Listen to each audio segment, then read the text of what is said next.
temps passe, bien sûr, le temps passe.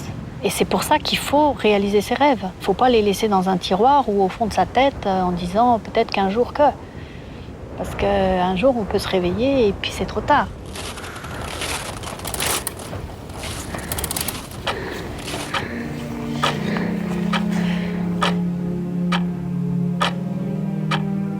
De combien de temps faut-il pour gravir tous les sommets du monde ? Quand faut-il partir ? À quelle vitesse faut-il avancer ? Sophie Lavaux est alpiniste et poursuit leur rêve de gravir les 14 sommets de plus de 8000 mètres qui existent sur Terre, entre l'Inde, le Népal, le Pakistan et la Chine. À 52 ans, elle en a déjà gravi 11 et est surnommée la femme aux 88 000. Avant l'alpinisme, elle a travaillé dans l'hôtellerie, le luxe, la cosmétique et l'événementiel. De toutes ces expériences, elle tire des leçons et des parallèles qu'elle transmet comme conférencière. C'est donc au milieu d'un emploi du temps chargé en événements et en entraînements qu'elle s'est libérée quelques heures pour aller ensemble en montagne, là où elle se sent plus légère et où le temps a toujours une autre saveur. Bienvenue dans la 4e dimension. Mon nom est Laure Gabu.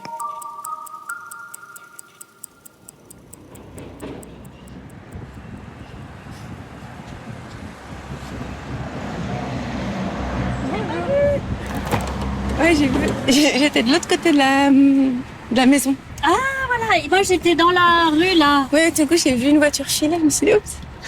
Bonjour. Salut. Ça va? Oui, ça fait longtemps que tu habites à Mény?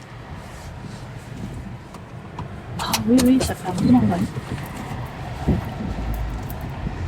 Je trouve fou comme ça dépayse. Tu prends le bus et en 5 minutes, t'es au milieu des champs. Oui, ouais, c'est vraiment... Puis c'est une campagne ici qui est préservée, qui est vraiment belle.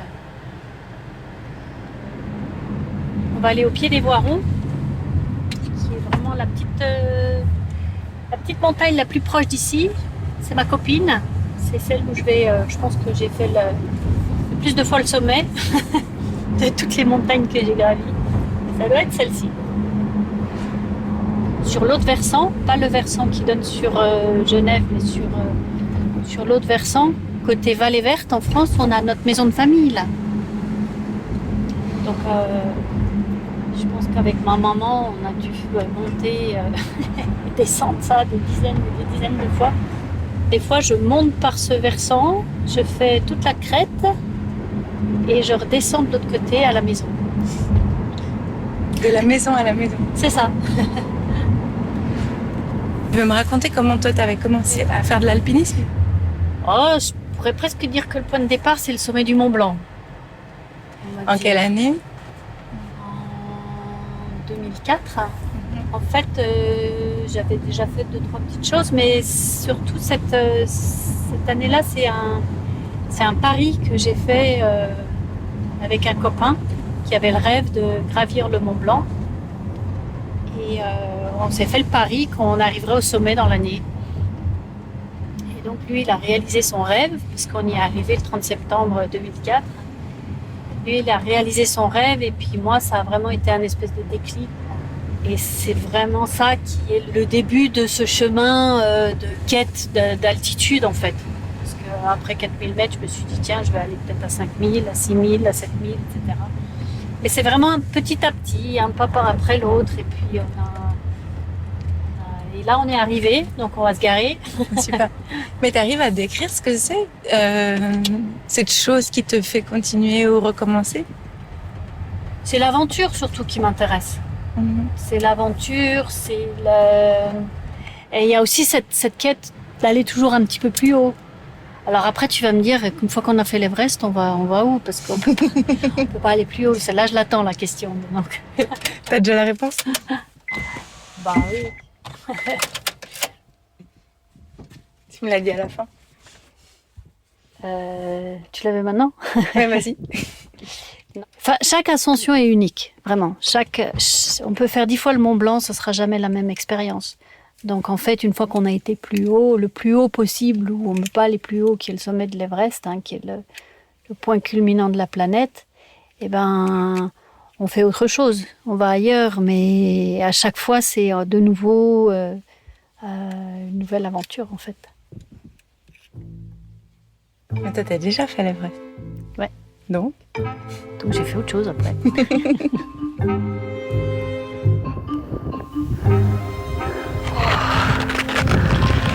Oh là là. Oh, it's so cold this morning. Phew. Let's put crampons. Now the rope. And let's go there.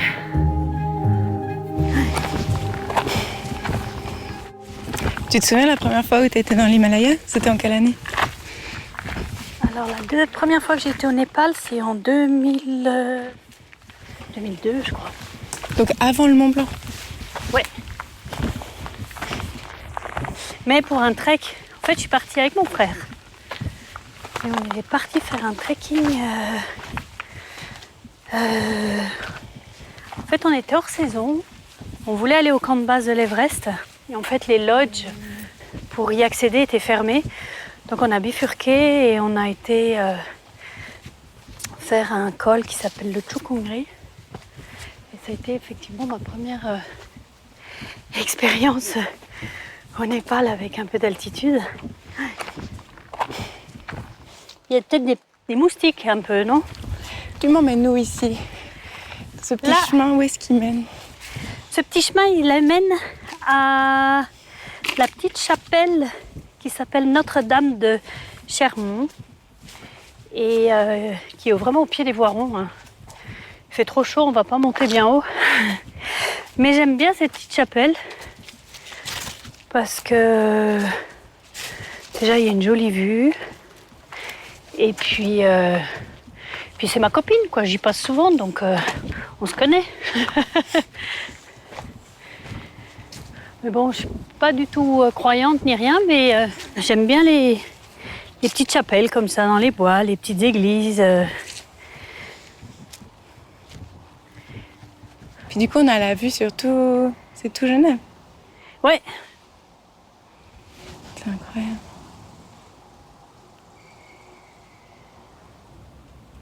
Et en fait, là, tu passes le petit portail là, pour rentrer dans le champ des vaches. Tu montes et le début des sentiers, c'est juste à l'orée de la forêt. Et après, le sentier monte là, dans les bois. Ouais. Ouais, c'est beau, ouais. C'est hyper apaisant, en fait. Bonjour les vaches.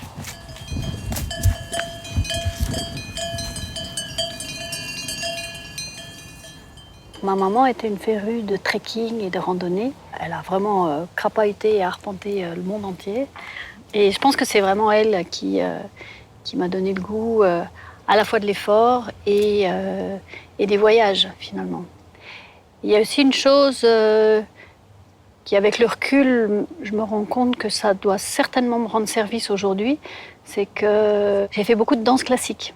Et ça a été mon moteur vraiment de toute mon enfance, avec vraiment comme objectif de devenir danseuse étoile et ballerine et d'intégrer un corps de ballet. Et à 15 ans, j'ai eu deux problèmes. J'ai eu à la fois l'appendicite avec la limite de la péritonite et j'ai eu des gros problèmes de dos. On m'a mis arrêt danse obligatoire et j'ai pensé que le monde s'écroulait et que ma vie allait s'arrêter à ce moment-là parce que c'était vraiment mon rêve depuis beaucoup d'années. Et je pense qu'aujourd'hui, cette discipline du corps, le mental, le goût de l'effort, cette espèce de résilience vient certainement aussi de cette époque. Parce qu'après, j'ai repris quand même la danse en amateur et ça me plaisait absolument pas. Il n'y avait pas du tout la même dynamique que dans les cours de formation professionnelle. Et un jour, je suis rentrée à la maison, j'ai pris mes chaussons de pointe et j'ai dit j'arrête, c'est fini, je veux plus. L'alpinisme, c'est vraiment quand même venu bien après, et essentiellement sur ce pari avec cet ami. Mon frère, lui, a fait sa carrière dans la finance et il avait l'envie de monter des grosses conférences. Et donc, on a monté une structure d'événementiel financier. Et en parallèle, donc là, j'ai commencé à organiser mes vacances en fonction d'un potentiel sommet que je pourrais gravir, etc. Et c'est pour ça que j'ai passé en fait beaucoup de temps en Amérique du Sud, aux périodes de Noël, parce que c'était la seule époque où je pouvais partir 3 semaines. Là-bas, c'est l'été, à l'époque de notre hiver à nous. Et il y a plein d'opportunités de gravir. Et c'est là où j'ai passé effectivement jusqu'à 7000 mètres. Tu dois avoir des vues incroyables. Ah, il y a des paysages très forts, très puissants, c'est très sauvage. C'est les couleurs, c'est les altiplanos, c'est ces lagunes qu'on trouve à 4000 mètres avec des flamants roses, les salars, des airs de sel. Après, on va se promener au bord du Pacifique avec les pingouins et compagnie. Enfin, c'est vraiment des paysages mais sublimes, quoi. Et alors, les vents de Patagonie sont quand même connus et réputés, mais c'est vrai qu'il faut quand même les vivre pour comprendre ce que c'est, quoi. C'est des vents extrêmement forts. Ouais. Une violence et même de la pluie. On peut avoir... Nous, on a été bloqués sur le Yellow Continental, qui est un glacier, je ne sais plus, 5 jours, je crois, avec des vents et de la pluie et d'une intempérie, d'une violence. Et au bout d'un moment, tout est mouillé dans la tente, tout est dégouline, tout est humide. On sort juste pour faire pipi, on rentre, c'est épouvantable. Et qu'est-ce qui te fait tenir dans ces moments-là? Dans le mental? Je pense que j'ai une mémoire qui est bien faite parce qu'elle efface assez vite. Elle efface assez vite les souffrances et les mauvais moments. Ou alors c'est peut-être moi qui ai la chance d'avoir une mémoire qui est formatée comme ça parce que je garde quand même toujours ce que j'ai aimé en tête. Et du coup, une fois que je suis rentrée, que j'ai récupéré et que la fatigue est passée, j'ai qu'une envie, c'est de repartir. Mais sur le moment, tu tiens en disant que ça va passer. Sur le moment, des fois, je me dis, mais qu'est-ce que je fous là? Ça, c'est clair. Ok, ça me rassure. Quand même. On est parti à 6h30. Je sais pas trop quelle heure il est, mais ça devient vraiment pénible. Mais bon, le sommet n'est pas très loin, on va y arriver. Donc en 2011, avec mon frère, on décide de fermer l'entreprise parce qu'on a été rattrapé par la crise économique de 2008. Le fait de mettre la clé sous la porte, ça m'a mise devant une page blanche, mais cette page blanche m'a donné du temps. Et c'est ça la clé pour pouvoir envisager une vraie expédition à 8000 mètres en Himalaya, parce qu'avant, je n'avais pas le temps. Et autant aller faire un sommet à 7000 mètres en 3 semaines, on y arrive, autant l'étape d'après, qui est le 8000, ça demande un temps énorme et d'une moyenne de 2 mois. Donc c'est pour ça qu'en 2012, je me suis dit, tiens, maintenant que j'ai plus rien à faire, je vais aller faire ça. Et je suis partie donc sur ma première expédition en Himalaya, au Tibet. Et là, j'ai gravi donc 2 sommets dans la même saison. Le Shishapangma et le Choyu, c'est des noms un petit peu barbares, tous les noms de ces 8000. On dirait des soupes. Et c'est grâce à la compétence et à la complémentarité de chaque personne de l'équipe qui fait qu'ensemble, on va arriver à son sommet, où on va atteindre notre objectif, où on va réaliser notre projet. Et ça s'applique pour moi dans tous les domaines. Moi, c'est ce qui m'a beaucoup parlé aussi quand j'ai regardé tes conférences en ligne. Ouais. C'est qu'il faut, pour atteindre le sommet, savoir suivre, en fait. C'est ça. On n'a pas tous des compétences de leader. On ne peut pas être bon partout, dans tout et manager tout. Et en fait, moi, je pars du principe qu'un leader, seul, il va aller nulle part. Et je vais citer un exemple très bête, mais le cuisinier qui est au camp de base, il a un rôle majeur. Si la nourriture qu'il va nous faire est pas bonne, on va tous être malades et on va jamais arriver au sommet. Et du coup, moi, donc, je donne le rôle de leader, finalement, à tous les gens qui m'entourent. On va se préparer des super chapatis que nous a préparé Chandra. On a toute la journée pour se reposer avant d'entamer demain la montée au camp 3 avec le fameux couloir des Japonais. Et là-dedans, la gestion du temps, comment ça se passe? Alors la gestion du temps en Himalaya, c'est quelque chose de très différent de ce que moi j'entends par gestion du temps ici. Ici, on a des montres au poignet, on a un agenda en permanence ouvert devant le nez, on a une vie qui est finalement très rythmée, qui est très organisée, qui laisse peu de place aux aléas, hors situation exceptionnelle 2020. En Himalaya, la grande différence, c'est que c'est pas nous qui décidons. Tant qu'on n'a pas compris ça, la grande majorité des gens vont se mettre en échec. Parce que finalement, en montagne, c'est la montagne qui décide. C'est la montagne, c'est la météo, c'est l'environnement, c'est les éléments. Nous, on fait que s'adapter et à essayer de trouver un tout petit trou de souris qui est la météo, qui va faire qu'on va arriver à passer entre deux intempéries pour tenter d'arriver au sommet. Pour moi, les qualités majeures de l'himalayisme, c'est la patience et l'abnégation. On peut avoir plusieurs jours de mauvais temps. Eh ben, qu'est-ce qu'on fait? On fait rien. Rien, on attend. Ça, on n'est pas habitué à subir le temps. Ici. Mais comment tu fais pour passer d'un mode à l'autre? J'aime ces contrastes. Je trouve très intéressant de les vivre. De me lever un matin avec un ciel qui est complètement plombé et je sais pertinemment qu'on va aller nulle part. Et de me dire, ah bah tiens, aujourd'hui, j'ai rien à faire. Et je pense que c'est un vrai luxe aujourd'hui de pouvoir se lever le matin et de dire, j'ai rien à faire. Parce que ça permet de faire plein d'autres choses. C'est ça le paradoxe.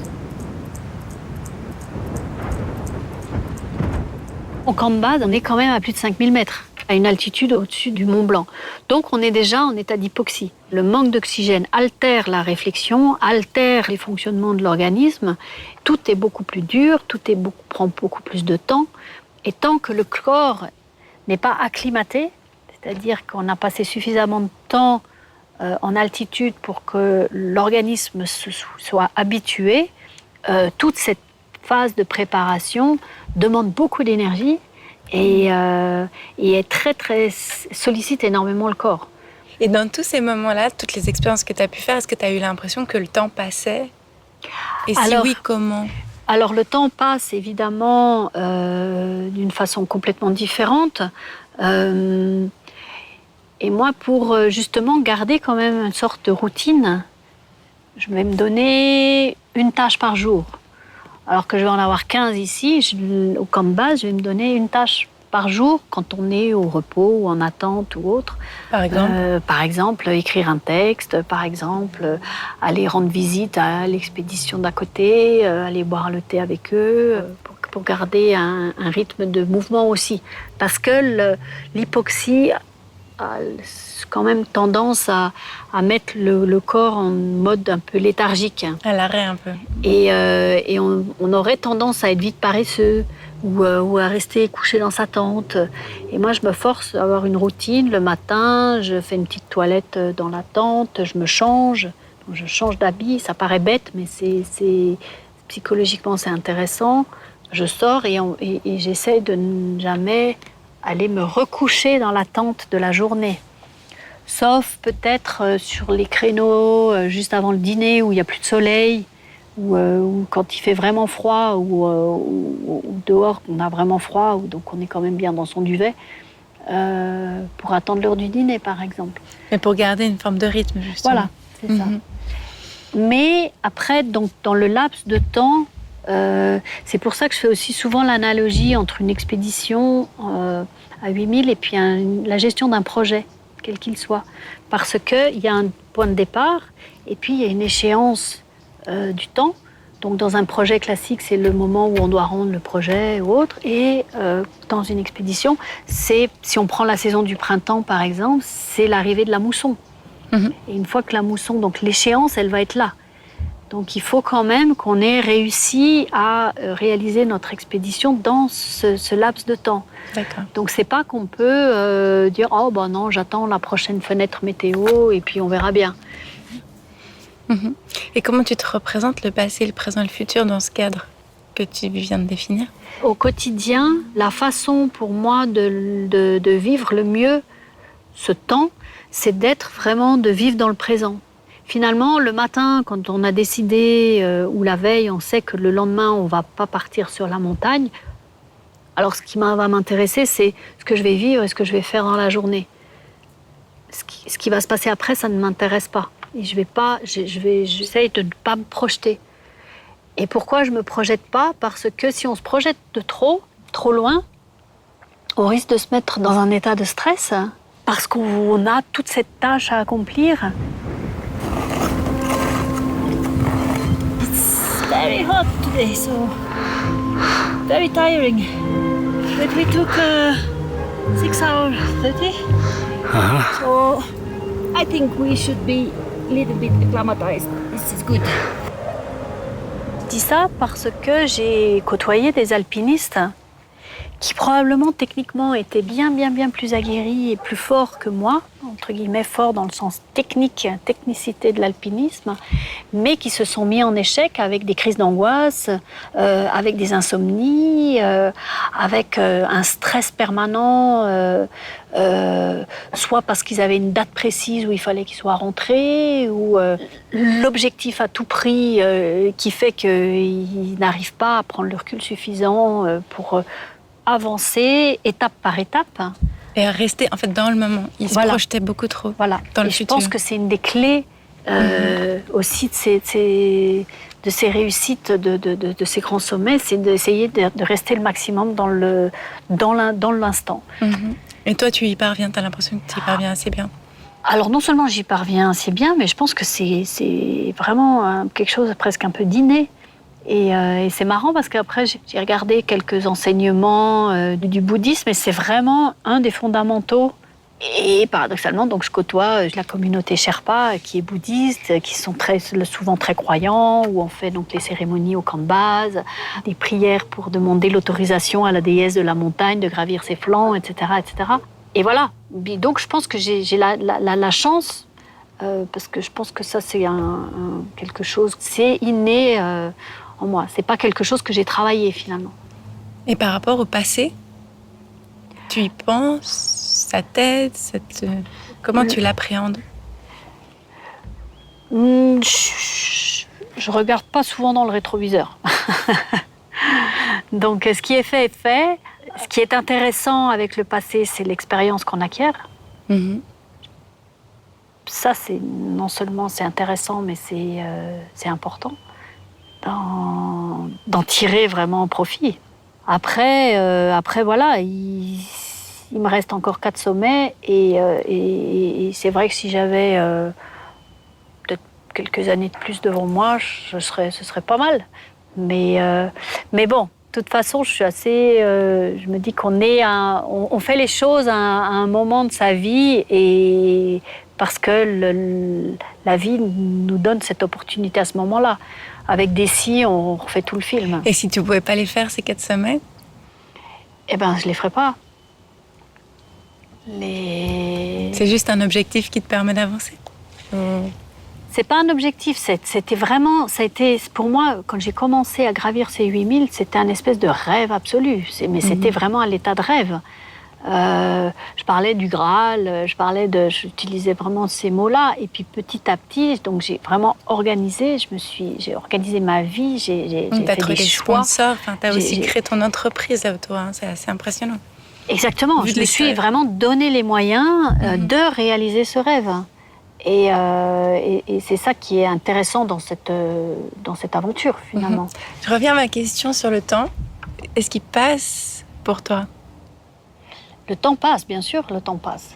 Et c'est pour ça qu'il faut réaliser ses rêves. Il ne faut pas les laisser dans un tiroir ou au fond de sa tête en disant peut-être qu'un jour que. Parce qu'un jour, on peut se réveiller et puis c'est trop tard. Donc le temps passe, indéniablement. Et l'expérience du décès de ma maman de l'année dernière, ma mère qui était extrêmement sportive et autres, et du jour au lendemain, elle a basculé dans la maladie. Et puis, donc un jour, ça s'arrête. Ça peut s'arrêter très, très vite. Donc ces exemples sont vraiment des exemples très, très douloureux. Mais si on va chercher le côté positif des choses, et je pense que c'est ça qui est intéressant quand même dans toute épreuve, c'est d'aller chercher le côté positif des situations, c'est de se dire, bon, ok, donc ça passe, et du coup, donnons-nous les moyens de réaliser les choses. So, Patiti, today was your own summit. Yes, everyone. So long, so difficult. Very proud. Where? D'accord. Merci Sangué, merci.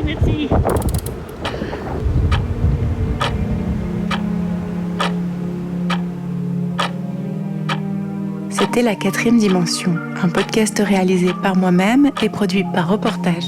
Les extraits entendus dans cet épisode sont tirés du court-métrage Gescherboom 1, réalisé par Caravan Productions.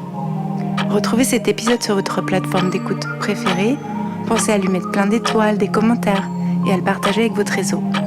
Et vous, comment est-ce que vous visualisez le temps ? Envoyez-moi vos dessins ou vos messages audio par message privé sur les réseaux sociaux, Facebook, Instagram ou Twitter. Vous pouvez retrouver la page de La Quatrième Dimension grâce au hashtag 4D Podcast ou en tapant 4e avec le chiffre 4 et un petit E. Merci à Mexicani pour les illustrations, à Yannick Richter pour la musique du générique, à Pavillon pour celle des ambiances, à Lise Boucher pour le mixage. Merci à la Fondation Suisse pour la radio et la culture pour son soutien. Merci à vous d'être là et à bientôt dans La Quatrième Dimension. Elle peut presque avoir la forme d'une montagne, finalement, ce temps. Il y a toute la période d'enfance et autres où il y a une espèce de croissance et de montée en puissance de la vie. Et puis, je pense qu'il y a un moment, il y a un point culminant de la vie. Alors, il est différent pour tout le monde, hein, et puis on ne sait absolument pas, mais je pense que c'est après qu'on se rend compte de quand il a été ou quand il est passé. Et puis après, il y a malgré tout, qui est indéniable, une forme de déclin avec l'arrivée de la vieillesse. Donc le temps, il pourrait être assez dessiné, imagé comme ça. Alors, ton sommet, c'est lequel ? Bon, j'espère que je ne l'ai pas atteint encore.